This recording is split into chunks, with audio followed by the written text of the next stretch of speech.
Welcome back to Imani Takeover. It's your girl Imani, and today I have another reaction video for you guys. So today's video is titled, How Good Was Michael Jordan Actually? I'm gonna do the same thing because all I really know about Michael Jordan right now is that he got some really nice sneakers, because I have a couple of pairs of them. Besides that, I don't really know too much about Michael Jordan. I mean, I've heard that he's one of the best basketball players, if not the best basketball player. So I guess I'm about to find out in this video how good of a player he actually was and why people consider him a GOAT. Before we get into this video, like the video, comment down below what y'all think about the video, anything y'all want me to react to next, and subscribe to my channel. All right, let's get right into the video. Michael Jordan scored 50 points or more in the playoffs 8 times, more than Kobe, KD, LeBron, and Wilt combined.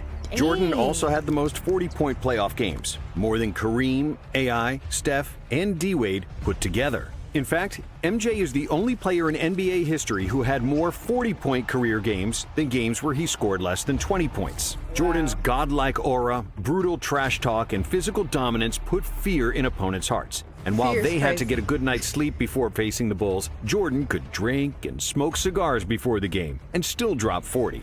His airness made it look easy, and he proved it when the games were on the line. Game on the line, who would take the last shot? Me. 28 times Jordan scored the game-winning shot, including 7 game winners in the playoffs. And MJ wasn't just a scorer. He had the most first-team all-defense selections ever with 9. He's the all-time blocks leader by a guard and has the most seasons with over 200 steals, with 6. In 1989, when the Bulls lost their starting point guard, Coach Doug Collins made Jordan play the point, and he notched 10 triple-doubles in 11 games. Okay, so what is triple-doubles? Y'all let me know in the comments below because I'm not sure what that even means. But he got 10 in 11 games, so sounds like it's something good. Averaging 30 points, 11 assists, and 9.5 rebounds per game. Between 1991 and 1996, MJ played 13 consecutive playoff series where he averaged more than 30 points per game, retiring with 6 rings, 5 MVPs, and a 6-0 record in the final. But despite his seemingly invincible legacy, Jordan did have some weaknesses. MJ led the NBA in field goal attempts 9 times during his 13 years in Chicago, and he was a bit of a ball hog, especially in his early career. Jordan also had some bad playoff games, and he certainly wasn't the most pleasant teammate. So, how good was Michael Jordan actually? And is he really the GOAT?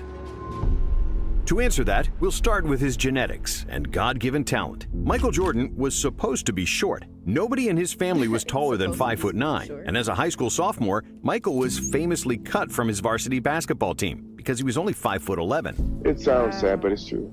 However, the Jordans were blessed with supreme athleticism. Just look at Michael's older brother Larry, who could dunk at 5'8". So, when an unexpected growth spurt pushed Michael to 6'6", he became unstoppable. By the end of his high school career, Jordan was averaging 27 points, 12 rebounds, and 6 assists. But despite his unreal speed and athleticism, young MJ was still an unpolished gem because he really only played 2 years of high school basketball. As a freshman at UNC, MJ averaged a modest 13 points, 4 rebounds, and 2 assists per game.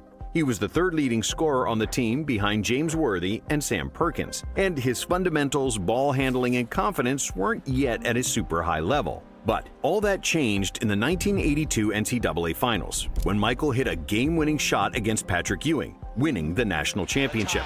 18. Shot. Jordan. North Carolina has won the 1982 NCAA championship. Jordan said this was the biggest turning point of his career because after that, his confidence was through the roof. That turned my name from Mike to Michael Jordan. It gave me the confidence that I needed to start to excel at the game of basketball. In the next 2 seasons, Jordan continued his basketball education under Dean Smith and became a complete player. He averaged 20 points per game, was a consensus first-team All-American, and as a junior in 1984, he was named Collegiate Player of the Year. But based on his college career alone, it was hard to predict that Jordan would reach the pinnacle of the NBA.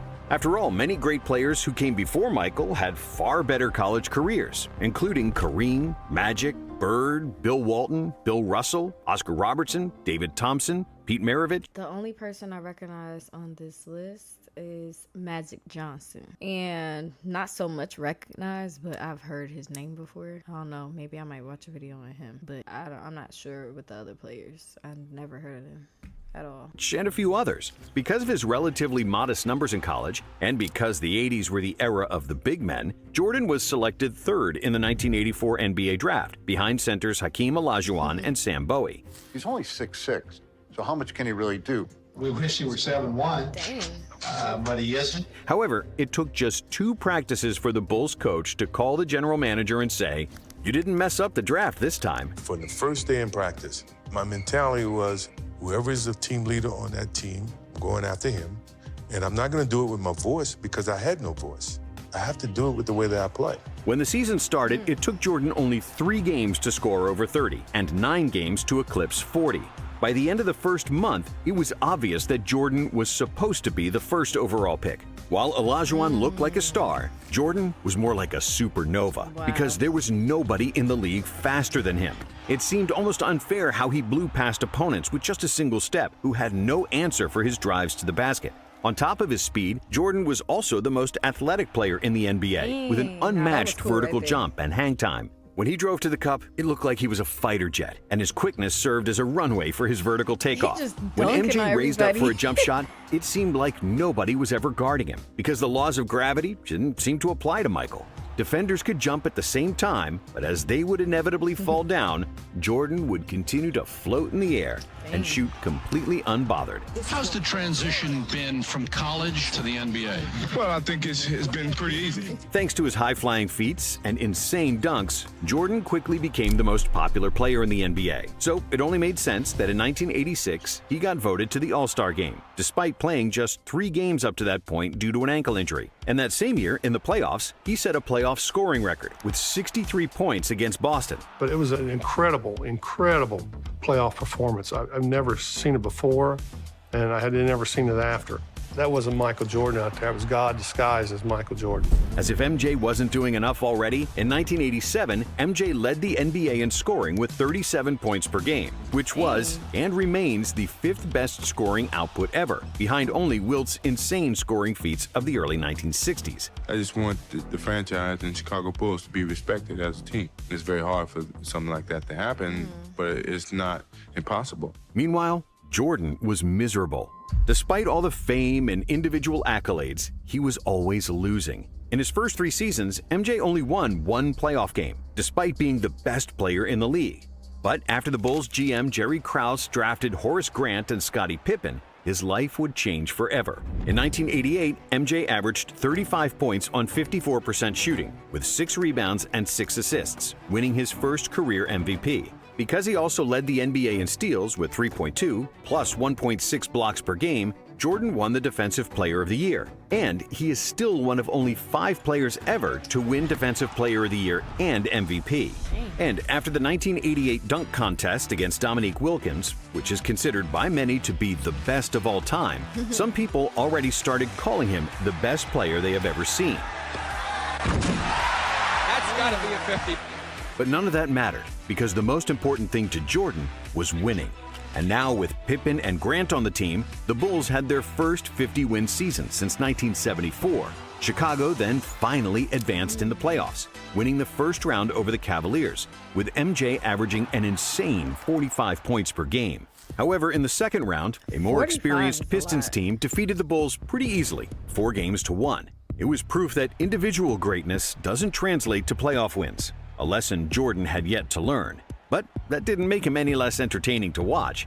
In the 1989 season, Jordan hit his first legendary shot in the NBA, simply known as the shot. A shot on Elo. Good! The Bulls win!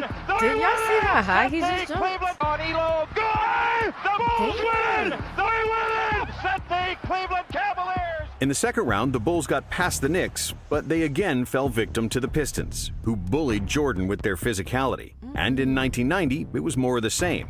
MJ led the NBA in scoring and steals. He was super efficient, but the team couldn't get over the hump and get past the Detroit Pistons for a 3rd consecutive year. In his first 6 years in the league, MJ had won 5 playoff series and lost 6, with an overall playoff record of 25 wins and 29 losses. So after that third loss to the Pistons, the media started doubting Jordan, questioning his ability to play team basketball, and wondering if he was only concerned about himself and his numbers. And in a way, they were right. In the 80s, he was often trying to score out of double or even triple teams, ignoring his wide-open teammates. In 1989, he was a capable passer, averaging a career-high 8 dimes per game, but Jordan always looked to score first and pass second. And he wasn't like Magic, Jokic, or Doncic, who manipulate defenses with their eyes and fake defenders into wrong coverages. Jordan's passing was more reactive. He got rid of the ball only when he saw that somebody was wide open. And since Jordan was like a black hole that sucked all the defensive attention, when he did opt to pass, it was usually for an easy dunk. But despite MJ's ridiculous scoring numbers, the Bulls' offense was always average during the 80s, and they were actually at their best in 1986, when Mike missed 80% of the season due to an ankle injury. It wasn't until 1990, the arrival of Phil Jackson and the emergence of Scottie Pippen, that the Bulls' offense cracked the top 5 in the NBA. Pippen's passing and pushing the ball in the open court created lots of space for Jordan, who could finally trust someone else to make plays for him consistently. But Pippen's value was maybe even more pronounced on the defensive end. With an enormous wingspan, agility, and a motor to cover multiple players on one possession, Scottie was just what Michael was missing. Pip's presence allowed Michael to play free safety on defense, jump into passing lanes for steals, and he didn't need to waste his energy guarding the best opposing player, because Scottie usually did that.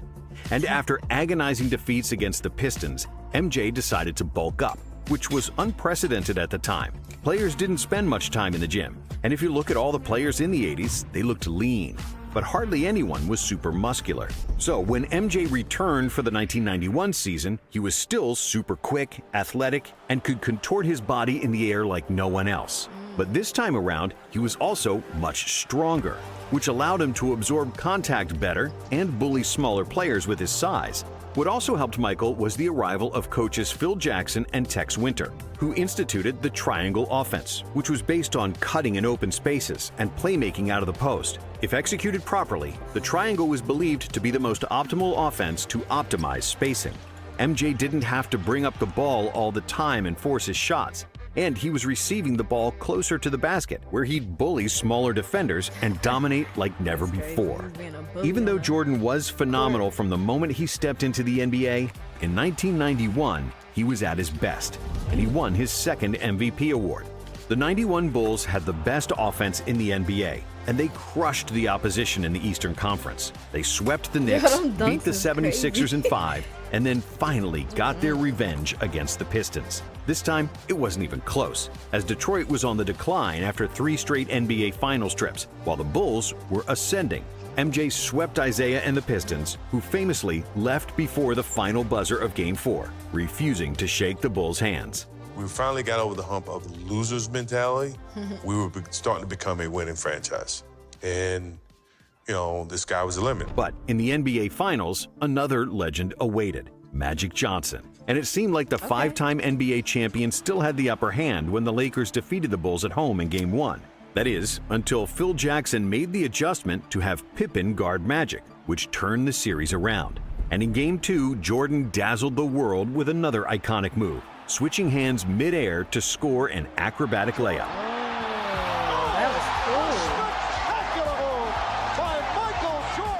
The Bulls won the next 4 games, and at last, the championship. Jordan's hunger for an NBA ring was finally satisfied. Throughout the playoffs, MJ averaged 31 points, 8.5 assists, 6.5 rebounds, 2.5 steals, and 1.5 blocks, shooting a career-high 56% from the field. Jordan is the most talented player in the NBA, by far. And the 1992 season was a continuation of peak form for Jordan and the Bulls. Another scoring title with super efficient shooting, first-team all-defense, and another MVP for his airness. The Bulls once again had the best offense in the NBA and won a franchise record 67 games. Chicago reached the finals against the Trailblazers, and the media pushed the narrative that Clyde Drexler was better than Jordan, because Jordan is not a good outside shooter. So MJ responded by nailing 6 threes and 35 points in the first half of Game 1, which was a finals record for both threes and points and a half. in what will forever be remembered as the Shrug Game. And even though Portland tied the series at 2 apiece, the Bulls were just too good. And they won the series in 6, with MJ averaging 36 points in the finals. After the second finals and the Dream Team experience in Barcelona, Pippen and Jordan came into the '93 season with an empty tank. The Bulls weren't as dominant in the regular season. But even though he was tired, MJ still led the NBA in scoring, which was his 7th scoring title in a row. And he also led the league in steals. Chicago made it to a 3rd consecutive finals, where they faced league MVP Charles Barkley and the Phoenix Suns, the best team in the regular season. Barkley was also the best player on the Dream Team, and when he won the MVP, many people believed that he could be an even better player than Michael, which pissed off Jordan. But because of the Suns' inexperience and Barkley's nasty elbow injury, the Bulls won the first 2 games on the road, and it seemed like it would be smooth sailing to the next title. However, the Suns weren't going away that easily. They won games 3 and 5 in Chicago, and they could have won game 4 too, if it wasn't for Jordan. That motherfucker would not let me win that game. Who buried the Suns with 55 points, the 2nd highest scoring game in NBA Finals history. And Michael just outplayed me. That was probably the first time in my life At least he admitted I felt to like it. there was a better basketball player in the world than me, to be honest with you. After 5 games, it was 3-2 for the Bulls, but the remaining 2 games were to be played in Arizona. In Game 6, the Suns had the lead throughout the 4th quarter, but Jordan kept the Bulls in the game, and everybody expected Jordan to take the final shot to tie the game. But MJ wasn't the same stubborn player as before, and he gave up the ball early to set up an open shot for John Paxson.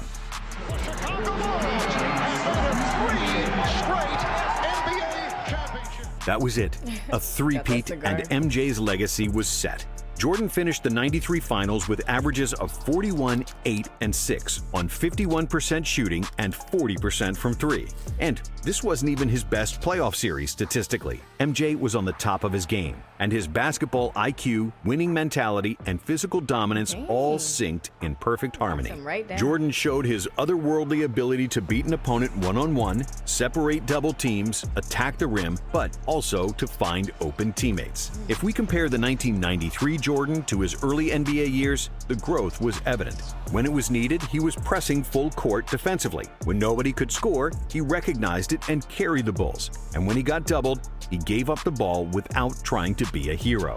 In terms of basketball skills, Jordan was physically a much stronger player who became a master of footwork and post-up game. When he reached the desired position with his back to the basket, he'd turn and stay in the air for what felt like an hour longer than his opponent, only to hit a patented turnaround jumper clean as a whistle. The memories of anyone doubting him were long forgotten. Everybody knew he was the best player alive, and many believed after that three-peat, he was already the best of all time.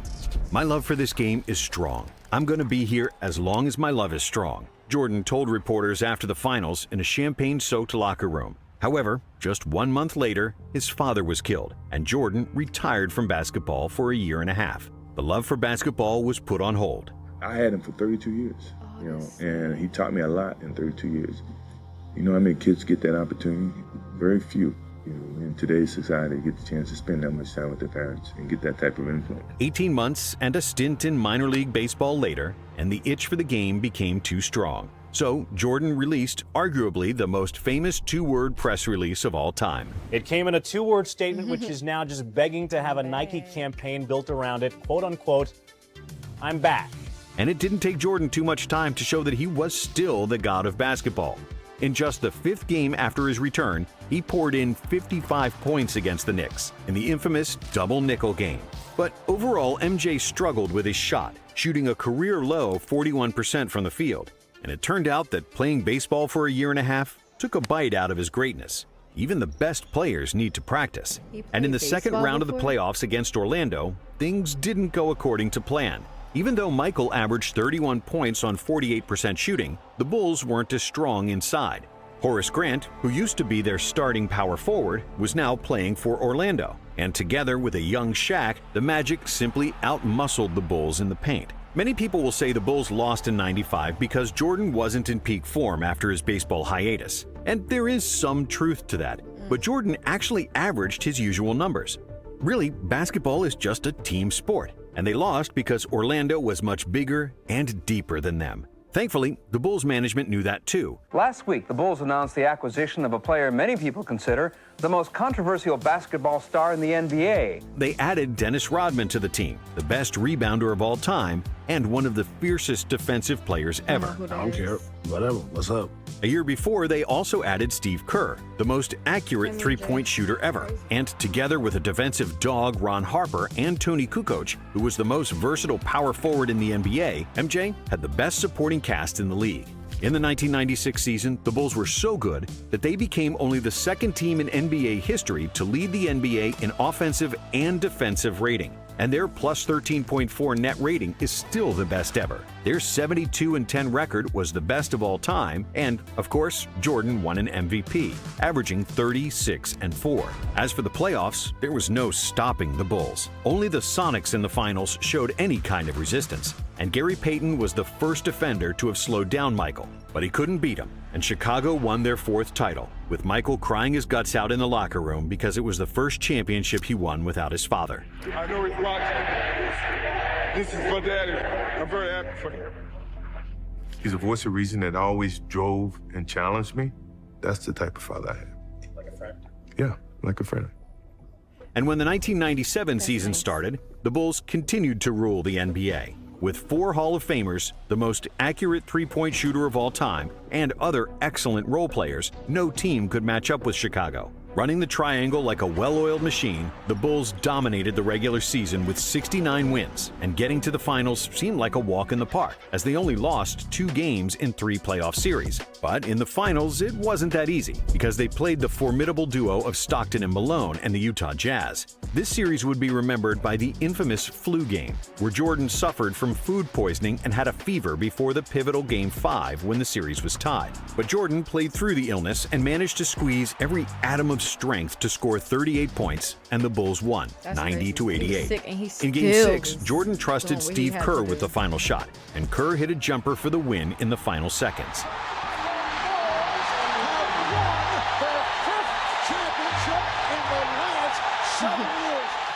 However, when the 1998 season started, the Bulls were running on fumes. Pippen had injury problems and disputes with management, and Rodman was more reckless than ever. But they still had Michael. Even though he wasn't as athletic as before and his efficiency decreased, Jordan was still capable of winning games by himself.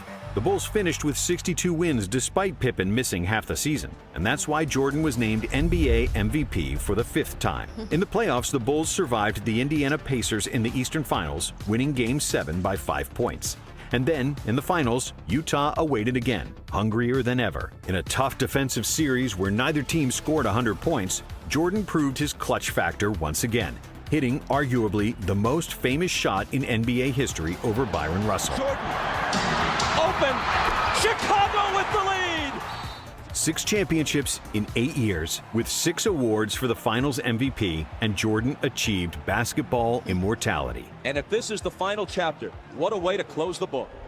After 1998, Jordan retired for the 2nd time, which was the end of his prime, and we can sum up his career with the Bulls in 3 parts. The first part being between 1984 and 1990, when he was easily the most athletic player in the NBA, a scoring machine beating players with speed and leaving defenders stuck in the mud. But basketball is a team sport, and Jordan didn't have enough quality teammates around him, and those who he did have, he didn't trust. The second part was the first three-peat, when he slowed down a bit and wasn't going 100 miles per hour on every possession. MJ was then physically stronger, he became a master of all facets of the game, improved his shot, and started trusting his teammates. And then came the second three-peat, where the Bulls had the deepest and most versatile team in the NBA. The Bulls with Pippen, rookie Kukoc, and Kerr won 55 games in the 1994 season, and they played without Jordan, Rodman, and Harper, who was maybe the most underrated teammate MJ ever had. When they all got together in 1996, it was game over for the league. But having good teammates is essential to winning in the NBA, especially when you're past your physical prime. Jordan lost a chunk of his quickness during the second three-peat, but that's like when a Ferrari loses 100 horsepower. It's still faster than almost anything else on the road. And that answers the question, How good was Michael Jordan actually? Even when he wasn't at his best, Jordan was still the best player in the league. If you divide his career into 3 parts, each part would suffice for a Hall of Fame career. In his first 6 seasons, Jordan didn't win a ring, but he was the most electrifying athlete the NBA had ever seen, with unreal stats and winning all possible accolades. The first three-peat was Jordan at his best, showcasing a level of basketball that's rare and few, if any, have touched. And with his second three-peat, the Bulls won 72, 69, and 62 games in the regular season, and capped it off with 3 championship rings, losing just 13 games in 12 playoff series from 1996 to 1998. The only season of his career where Jordan wasn't the best player in the league was probably just his rookie season. Jordan was the best player in the world for over a decade, something that can be said only of 3 other players: Wilt, Kareem, and LeBron. But while Kareem's individual and team accomplishments are similar to MJ's, Jabbar wasn't the best player on his team for 3 of his 6 championships, and he only has 2 Finals MVPs compared to Jordan's 6. Wilt's scoring numbers from the 60s were impossible to reach even for Jordan, but he only won 2 titles and was constantly losing to Bill Russell. And finally, there's LeBron, who might be the most complete basketball player ever, and due to his longevity, he is the statistical GOAT. But LeBron only has 4 titles and has lost 6 times in the finals, including the 2011 dud against the Mavs, where he played a catastrophic series that cost Miami the championship. And that's something that never happened to Jordan. And because of his decade of dominance, a 6-0 record in the finals, with 6 Finals MVPs, and the biggest impact on NBA popularity worldwide, it's hard to say that Jordan wasn't the greatest player to ever touch a basketball. Alright, so that was the end of that video. After watching that, I can see why he's labeled the GOAT, the best basketball player ever. They literally just broke it down for me, why he's the greatest. And it's just like, after this video, how could you not be convinced?